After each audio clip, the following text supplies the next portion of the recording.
What are those Neanderthals up to? Don't they know I'm busy spoiling myself?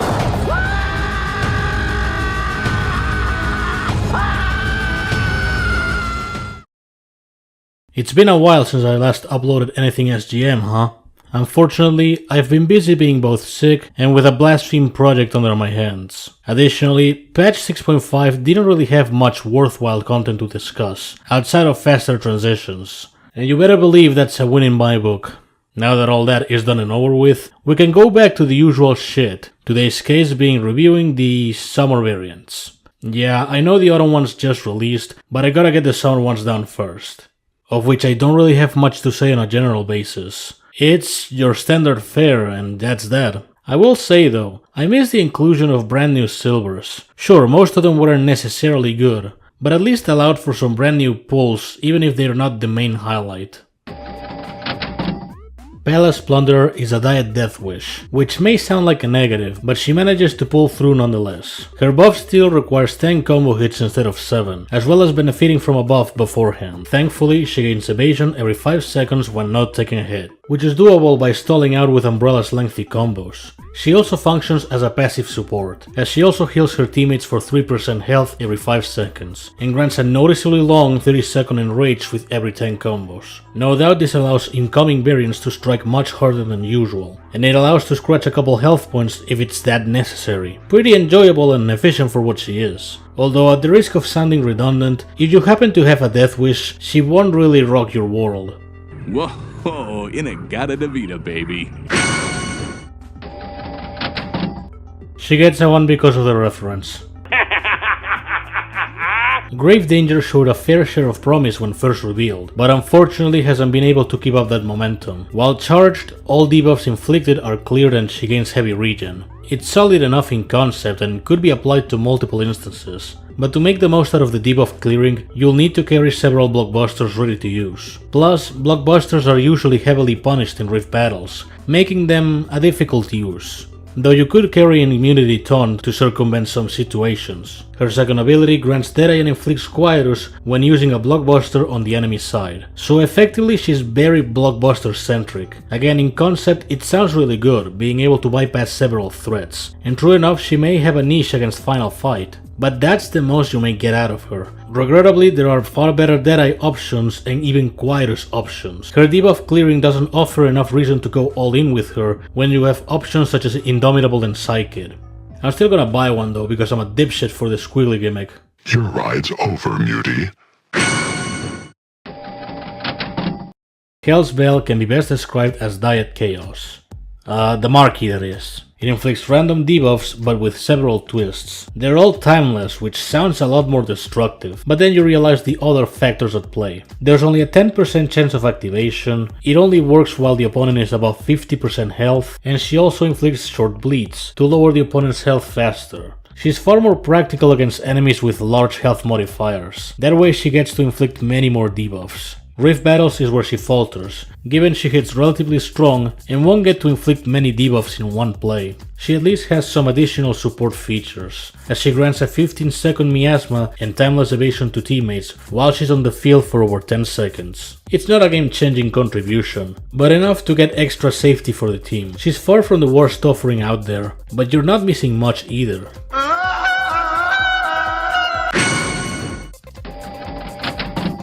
She gets a 1 because Asuka is better. Reimaged is a tricky variant to discuss, because she walks a strange path of being competent enough while also being easy enough to manage. She converts one of your active buffs into a debuff at the start of a combo, and also gains arc. Inherently that's a fairly annoying effect, delaying the fight by benefiting herself and disrupting your play. Furthermore, it helps a lot to build prestige, so that's something to take into account. But the trick is very simple.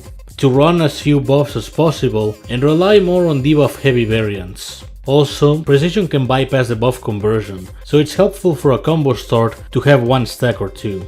She also possesses a one-use revival, and anytime she dies, all of your meter is depleted. Again, if handled poorly, this effect can disrupt your play. Usually the best workarounds can be either having a fast meter variant for the blockbuster finisher, or the good old Hex precision kill. Ultimately, Reimaged can be annoying, but it also depends on how difficult you make the fight for yourself. You want a realistic, down-to-earth show that's completely off the wall and swarming with magic robots. Furmidable is a second attempt at a charge attack misfortune, the first one being the previous version of Mistrial. It's thankfully not that complex to pull off, as using launcher followed by charge attack manages to land it consistently.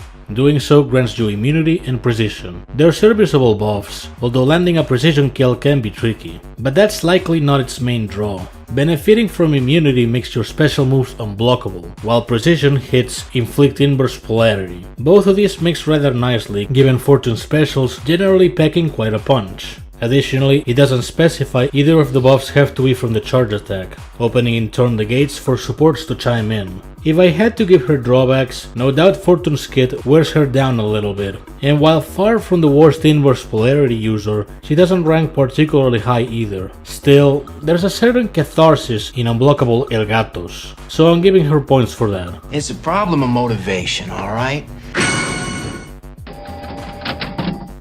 She gets a 1 because of moonliking Overwatch. Mekastar is a record breaker, as she's now the variant with the highest total fighter score in the game, and packing a very noticeable attack and passable health. But does her ability manage to keep up with such statistics? Well, it's tricky. Both abilities seem to demand constant blockbuster usage, as you gain meter automatically alongside Enrage, and you can gain both Barrier and Inflict Curse upon using one. It's not a bad ability, although its main drawback lies largely on the character itself. Beyond command grabs, Cerbella has very little to offer in terms of enemy control, so the curses have to land at ideal intervals to really make them count, otherwise you may require external assistance. The Barrier is okay to secure a few health points, and the Enrage has a few extra bonuses. While benefiting from it, Mekastar has a small chance of instantly killing any opponent below 50% health. The odds are very low, so multi-hit moves are a must if you truly wish to witness it. But frankly, you should consider it as a bonus and not a core feature. Overall, Mekastar is not an inherently bad variant. She's largely hindered by her character's kit. No doubt in the hands of, say, Philia, it would have been much more devastating. But hey, Cerbella finally got a decent enough diamond. Took long enough. I think I am the only reason that these matches are any fun at all! Follar es bueno, meter la pija por el agujero, te da gustito, te deja el chocho muy calentito. Al galope, los pelos de mi cipote, galopina, la polla se me empina, tarata, tra, tra, tra.